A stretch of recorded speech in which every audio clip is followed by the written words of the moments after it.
Olá pessoal, esse vídeo é a continuação, a parte 3 da sequência de vídeos sobre o conflito original, a repetição do conflito original.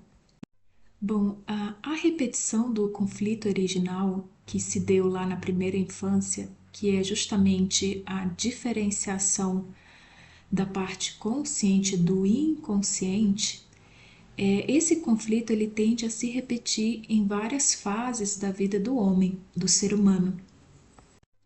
Bom, é justamente quando o ser humano ele precisa passar de uma fase da vida para outra, ou seja, onde existe uma exigência de que haja uma evolução da sua consciência, né, que ela saia de um patamar de existência, por assim dizer, para entrar em um outro patamar.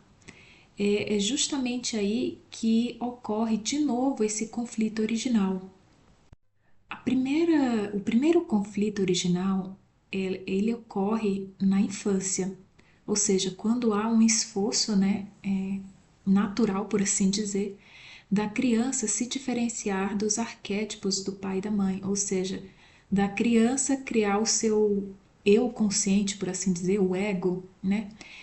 E o que vai acontecer em outras fases da vida do ser humano é justamente ele passar por uma espécie de confrontação com o seu inconsciente para que ele faça, por assim dizer, novamente essa afirmação da sua parte consciente, como diferenciando ela do inconsciente.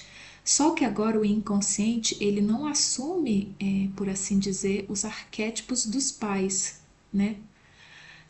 Mas sim pode assumir outros arquétipos. Então, o inconsciente dele pode estar representado em outros arquétipos, por exemplo, o inconsciente coletivo, ou uma atitude que ele vinha vivendo e que já não é mais suficiente ou não é mais digna dessa evolução, de continuar sua evolução, então ele tem que superar esse obstáculo, que pode ser muito bem uma questão de atitude, posição diante da vida, ou uma forma que ele vinha vivendo, ou, por exemplo, pode ser marcado também por questões de simplesmente de que o ciclo ele cumpriu o seu propósito, ou seja, ele chegou ao fim e a pessoa ela precisa superar esse fim desse ciclo e passar para um outro patamar de um estado de consciência. Eu posso trazer, por exemplo, a questão de um relacionamento. A pessoa ela viveu anos em um relacionamento e esse relacionamento chegou ao fim. Então, esse ciclo ele se fechou. A pessoa ela precisa compreender que agora um novo ciclo vai se abrir e ela precisa passar para esse outro ciclo. Ela precisa compreender que o relacionamento ele cumpriu o seu propósito, ou seja, agora a pessoa pode ser que o seu eu interior, ou seja, essa necessidade, essa exigência de que a pessoa ela se encontre com a sua verdadeira essência, está exigindo dela que ela passe para outro ciclo, ou seja, que ela passe para um outro patamar de um estado de consciência mais amplo, em que ela precisa encontrar partes dela mesma para seguir adiante, né? Bom, é nesses momentos de transições de uma fase da vida para outra, em que a energia psíquica ela começa a atuar justamente para subir um patamar de consciência, que o ser humano passa por um estado de confusão e ele nem sabe por que está passando, né? Mas é justamente a própria natureza, ou seja, as próprias forças inconscientes estão exigindo que ele se diferencie, ou seja, que ele afirme a parte consciente para que não ocorra essa dissolução do eu por assim dizer, no inconsciente ou na psique coletiva, por assim dizer.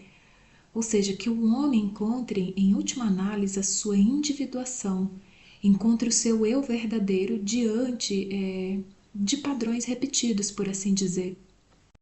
Então, o Joseph Anderson, que é o que escreve o capítulo justamente desses vídeos que eu estou fazendo sobre o livro O Homem e seus Símbolos, ele fala que nesses períodos críticos ocorre que um arquétipo de iniciação ele é ativado no ser humano. E aí a pessoa pode ter sonhos, né, em que esses símbolos eles aparecem ou aparece a pessoa, né, e os símbolos se confundem, a pessoa se vê ou vê outros personagens passando por uma espécie de rito de iniciação, ou no caso, também pode ser a questão do rito do herói. Bom, mas antes de entrar exatamente no caso que eu vou trazer, ele fala de forma geral no arquétipo de iniciação, que é justamente esse chamado interior, né, da alma para se diferenciar. Ele usa o arquétipo da bela e a fera. Bom, vejamos o que ele fala sobre o arquétipo da bela e a fera de forma um pouco mais geral. Na nossa sociedade, as jovens participam dos mitos masculinos do herói porque, como os rapazes, precisam educar-se e desenvolver uma personalidade própria sólida. Mas há uma região ou uma camada mais antiga de suas mentes que parece vir à superfície dos seus sentimentos para as tornar mulheres e não imitações de homem. Quando esse antigo conteúdo da psique começa a aparecer, a jovem moderna tem a tendência de reprimi-lo, já que representa uma ameaça às suas mais recentes prerrogativas, a emancipação e a igualdade de competição com os homens. Essa repressão pode ser tão efetiva que por algum tempo a jovem consegue manter-se identificada com os objetivos intelectuais masculinos com os quais se familiarizou na escola ou na faculdade. Mesmo quando casa, guarda ainda uma certa ilusão de liberdade, apesar de seu ato de submissão ostensiva ao arquétipo do casamento, com a injunção implícita da maternidade. Pode então ocorrer, como se vê com frequência hoje em dia, um conflito que, por fim, força a mulher a redescobrir de maneira dolorosa, mas sumamente gratificante, a sua sepultada feminilidade. Bom, e aí ele traz alguns casos, como eu falei antes, em que esse arquétipo é ativado nas mulheres. E aí aqui ocorre justamente que quando a mulher está passando por uma situação em que ela precisa, a consciência precisa evoluir, né, de um estado de consciência para outro, o que vai acontecer é que esse arquétipo, segundo ele fala, vai ser ativado. E aí ocorrem situações na vida dessas mulheres para que elas compreendam que precisa deixar uma velha forma de viver a vida, né, por assim dizer, uma velha forma de atitude perante a vida e assumir uma nova posição, ou seja, assumir uma nova atitude, ação perante a vida. Bom, o que ocorre, segundo ele fala no livro, é que às vezes algumas mulheres vão precisar renunciar a uma vida ditada pela cabeça, ou seja, uma vida praticamente de intelectualismo bem parecido com o intelectualismo masculino, por assim dizer, para que ela possa se libertar ou libertar o seu corpo para poder descobrir as suas reações sexuais naturais e realizar as funções biológicas da maternidade. Ou seja, ele traz o exemplo daquelas mulheres que se identificam muito com a energia yang masculina, no sentido de assumir, por assim dizer, uma vida praticamente bem parecida com a dos homens, né? Tipo a questão da competitividade e da questão da emancipação. E isso, às vezes, é simbolizado justamente pelo um sacrifício do papel de herói que a mulher assume. Ela, às vezes, vai ter que sacrificar esse papel de herói que ela assumiu durante boa parte da sua vida para que então ela possa redescobrir a sua feminilidade, ou seja, para que ela possa descobrir, por assim dizer, suas reações sexuais naturais e também realizar as funções biológicas da maternidade. Claro que isso não é para todas as mulheres, mas é um exemplo de transição, de conflito original que se repete, porque no caso aqui a mulher, a sua parte consciente se identificou muito, por exemplo, com o inconsciente coletivo masculino. Então ela assumiu o papel do homem, né, por assim dizer, o que lhe trouxe também benefícios, mas ele fala de chegar um momento na vida dessa mulher que ela vai precisar renunciar a esse papel de herói. Então aqui exige novamente um conflito, né, em que ela tem que diferenciar, se diferenciar e assumir, por assim dizer, sua verdadeira identidade, ou redescobrir a sua própria feminilidade. Bom, mas aí também podem ocorrer em outras mulheres, ao contrário, em que elas se dedicaram ou dedicaram a maior parte da sua vida, né, para a questão de cuidar dos filhos e, enfim, deixou uma parte dela fora, né, abdicou, por assim dizer, temporariamente de uma parte sua e dedicou a questão da sua maternidade, até a questão do casamento. E agora ela tem que redescobrir, no caso, uma outra parte sua que tem a ver com a energia Yang, que é o processo criativo. Talvez isso fique mais fácil no exemplo que eu vou trazer da mulher, que ele fala do sonho dela, né? É uma paciente dele que ele analisa o sonho dela e aí vamos ver o seguinte, o que o livro diz sobre essa parte.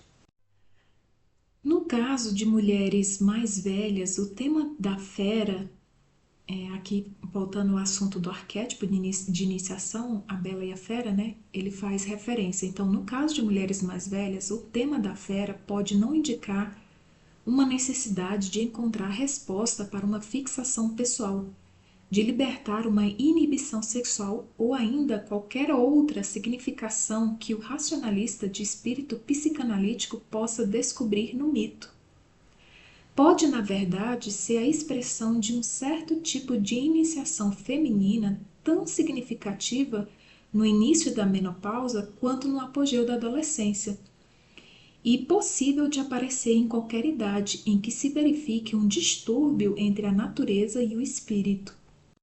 Uma mulher, na época da menopausa, relatou-me o seguinte sonho: encontro-me com várias mulheres que não conheço. Descemos uma escada em uma casa estranha e nos confrontamos de repente com um grupo grotesco de homens macaco, de rostos perversos, vestidos com peles pretas e cinzas, com rabos e de aparência horrível e lúbrica. Estamos completamente dominadas por eles, mas num dado momento senti que a única maneira de nos salvarmos seria não entrar em pânico nem correr ou lutar, mas sim tratar aquelas criaturas com humanidade, para que tomassem consciência do que possuíam de melhor dentro delas. Um dos homens macaco, então, aproximou-se de mim e eu o recebi, como se fosse meu par em algum baile e comecei a dançar com ele. Mais tarde, depois de ter sido agraciada com um poder de cura sobrenatural, a um homem à beira da morte, tenho nas mãos uma espécie de pena, ou talvez um bico de ave, através do qual sopro o ar pelas narinas do doente, fazendo-o respirar novamente. Bom, e agora vem a explicação do sonho. Durante os anos em que esteve casada e enquanto criou os filhos, essa mulher fora obrigada a esquecer seus dotes de escritora, que antes lhe haviam dado pequena, mas autêntica notoriedade. Na época do sonho, tentava trabalhar novamente, ao mesmo tempo em que se autocriticava impiedosamente por não ser melhor mãe, esposa e amiga. O sonho revelou-lhe esse problema, mostrando-lhe outras mulheres que talvez estivesse passando por uma transição análoga e que, segundo o sonho, desciam de um nível de consciência muito elevado para regiões inferiores de uma casa estranha. Pode-se supor que tudo isso remeta a algum aspecto significativo da inconsciência coletiva, com um desafio para aceitar o princípio masculino do homem animal, aquela mesma figura heróica meio palhaça de trickster que encontramos nos ciclos heróicos primitivos.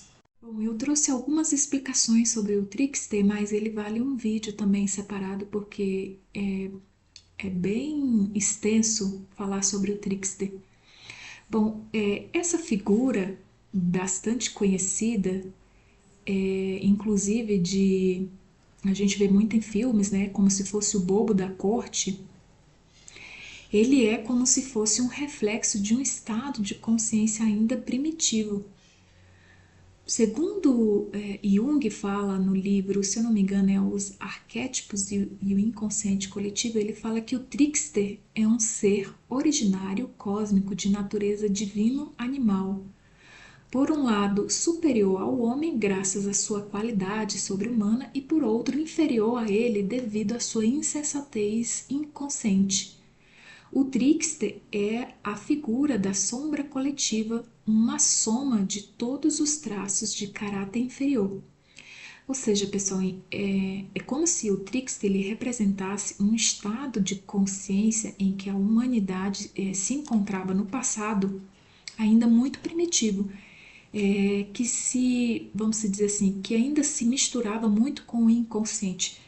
As atitudes do trickster demonstram uma inconsciência, ou seja, é como se o consciente, a parte consciente, não tivesse totalmente diferenciada do inconsciente.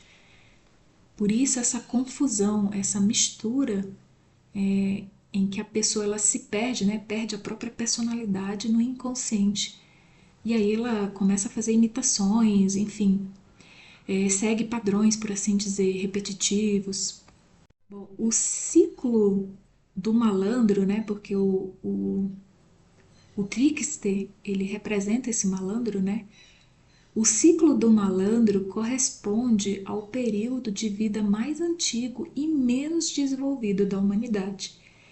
Ele é, obviamente, um psicológeno, uma estrutura psíquica arquetípica de extrema antiguidade. Nas suas manifestações mais claras, ele é um reflexo fiel de uma consciência humana absolutamente indiferenciada. Ou seja, o que eu falei, né? A parte consciente não está diferenciada, então ela se encontra indiferenciada, ou seja, ela tanto é que ela se confunde, né? Ela imita o outro, enfim, correspondendo a uma psique que mal saiu do nível animal. Aqui ele vai bem profundo na questão desse arquétipo do trickster. No caso da mulher que teve o sonho, algo nela ainda estava naquele nível do trickster, ou seja, ainda estava no nível de indiferenciação. É como se ela não conseguisse diferenciar a parte consciente do inconsciente, ou a parte yang, energia masculina, da energia feminina. E aí, talvez por isso ela se criticava muito, porque a energia, uma vez que não era direcionada para ajudar nessa diferenciação, né, nesse processo de transição, mas sim como uma espécie de autodestruição, autocrítica, enfim. O simbolismo, a descida das mulheres pela escada, né, de uma casa estranha e encontrando com esses homens macacos, significava que essa mulher ela não tinha uma parte totalmente diferenciada, ou seja, a sua parte consciente ainda jazia mergulhada, por assim dizer, né, nesse inconsciente coletivo, onde a energia yang dela ainda assumia aquele papel meio primitivo, ainda meio animalesco, por assim dizer. Por isso ela se autocriticava muito, ou seja, em vez dela usar a energia yang dela para entender que houve uma mudança, né, que ela precisava passar por essa transição, uma espécie de morte e renascimento, a energia era usada pelo contrário, né? Era como se a energia se voltasse contra ela, numa espécie de autocrítica, autodestruição. Então ela se autocriticava por não ser uma boa mãe, ou seja, como se ela tivesse ainda apegada, porque como ela já estava na fase da menopausa, ela tinha que, vamos por assim dizer, deixar, né? Desapegar daquela fase que ela já viveu para ela entrar nessa outra fase da vida. Ou seja, o conflito se repetia novamente aqui, de que ela precisava se diferenciar desse inconsciente coletivo. Ou seja, boa parte da vida dessa mulher, como de várias outras mulheres, seguem padrões, ou seja, repetições, né? A pessoa cumpre aquilo que a sociedade, por assim dizer, repete, né? Que é a questão do casamento, dos filhos. Mas vai chegar um momento que essa mulher ela vai ter que buscar a verdadeira identidade dela, ou seja, ela cumpriu com aquilo que era exigido pela sociedade, só que agora ela tem que buscar como que uma identificação dela com ela mesma, com o eu interior dela. Então, por isso ela passa por esse processo de transição novamente. Mas aí o Joseph Anderson, ele fala mais sobre esse caso, né, dessa paciente. Ele diz o seguinte: relacionar-se com esse homem macaco, humanizá-lo, ressaltando o que havia de bom nele, significava que também ela deveria primeiramente aceitar algum elemento imprevisível do seu espírito criador. Com o auxílio desse elemento, poderia libertar-se dos laços convencionais de sua vida e aprender a escrever num novo estilo mais apropriado à sua idade. Verifica-se na segunda cena do sonho que esse impulso está relacionado com um princípio criador masculino, ou seja, a energia yang dela, né? Quando ela ressuscita um moribundo soprando-lhe o ar no nariz, esse método pneumático sugere mais a necessidade de um renascimento espiritual do que um princípio de calor erótico. É um simbolismo conhecido em todo o mundo. O ato ritual traz um sopro criador de vida a qualquer novo empreendimento. Uma outra percepção que eu tive sobre todo esse simbolismo da energia yang, o princípio masculino dela, dessa mulher, é que ela, durante boa parte da vida, ou seja, na criação dos filhos e no seu cuidado, né, com o casamento e tudo mais, essa mulher desenvolveu apenas uma parte dela, ou seja, a energia yin, a feminilidade, né, a questão da maternidade, enquanto que a energia yang dela, ou seja, o princípio masculino nela, ficou indiferenciado, ou seja, ficou mergulhado no inconsciente coletivo. Então, o sonho, representando os homens macaco, representava exatamente que ela não tinha desenvolvido o seu princípio yang masculino, né? E que por isso agora ela estava passando por uma transição em que ela precisava resgatar esse princípio yang nela, né? A energia masculina, para integrar na personalidade dela, na totalidade do que ela era, né? Do que ela é, na verdade, né? Todo ser humano tem as duas energias e precisa desenvolver as duas energias.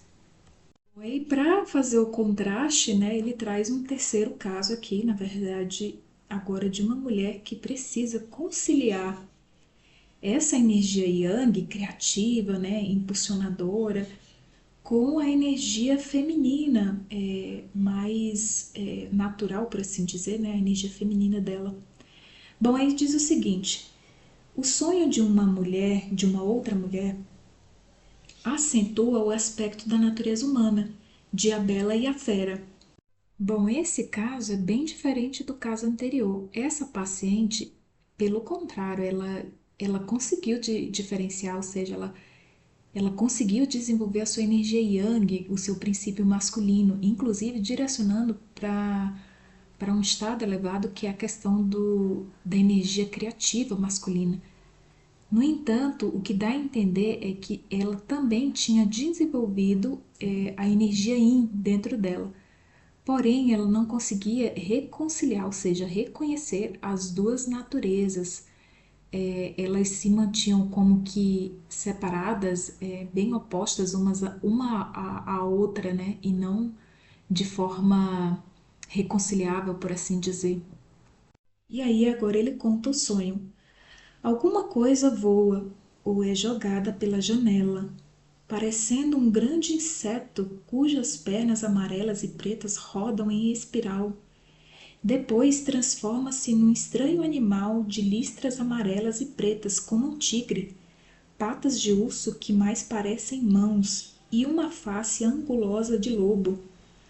Poderá soltar-se e machucar uma criança. É domingo à tarde e vejo uma menininha toda de branco dirigindo-se à escola dominical. Preciso chamar a polícia, mas noto então que aquela criatura tornou-se parte mulher, parte animal.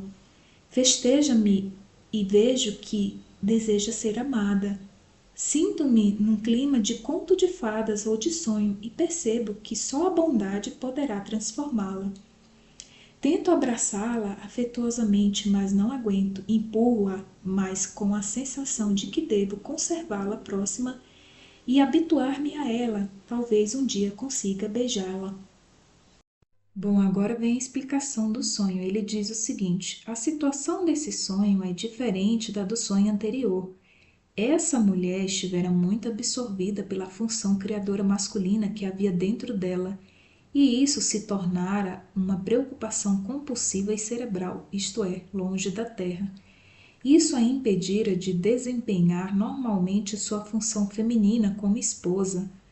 Na associação que lhe provocou o sonho, ela me disse: quando meu marido chega em casa, meu lado criativo se apaga e torno-me uma dona de casa superorganizada. O sonho, numa mudança imprevista, transforma seu espírito mal orientado, revelando à mulher que deveria ser e cultivar. Deste modo, poderia harmonizar seus interesses intelectuais criadores com os instintos que lhe permitiriam um relacionamento mais próximo com as outras pessoas. Ou seja, o animal que ela viu era justamente o princípio masculino, criativo, porém, quando ele se transformava em metade animal e metade mulher, significava exatamente a forma como essa mulher deveria ser e cultivar, ou seja, como ela deveria harmonizar seus interesses intelectuais criadores, né, que é a energia yang, masculina criativa, com os instintos femininos, por assim dizer, que lhe permitiriam um relacionamento mais próximo com as outras pessoas. Bom, e aí ele continua: isso implica uma nova aceitação do princípio duplo da vida natural, que é ao mesmo tempo cruel e bom, ou como se poderia dizer no caso dessa mulher, implacavelmente aventureiro e também humilde e criativamente doméstico. Esses elementos contrários, evidentemente, só podem se reconciliar em um nível psicológico de percepção altamente sofisticado, o que seria bastante perigoso para aquela inocente criança em sua roupa domingueira. A interpretação que se poderia dar ao sonho é que a mulher precisava dominar a imagem excessivamente ingênua que fazia a seu próprio respeito. Era necessário que desejasse acolher plenamente a polaridade dos seus sentimentos, da mesma forma que Bela precisou renunciar à inocência que a levara a confiar em um pai que não podia lhe dar a rosa branca e pura dos seus sentimentos sem despertar a fúria benéfica da fera.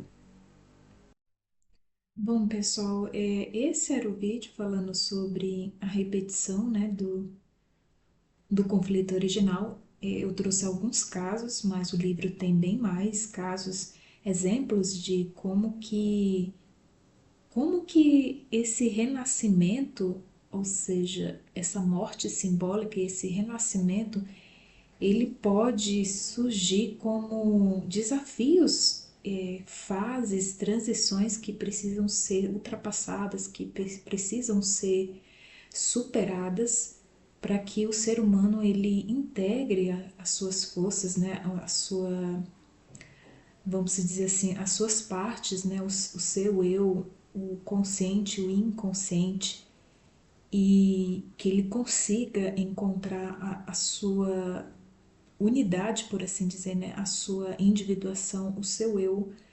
E para isso ele precisa desenvolver ou diferenciar o seu eu do inconsciente, né, daquilo que não foi desenvolvido, ou que não foi integrado no passado.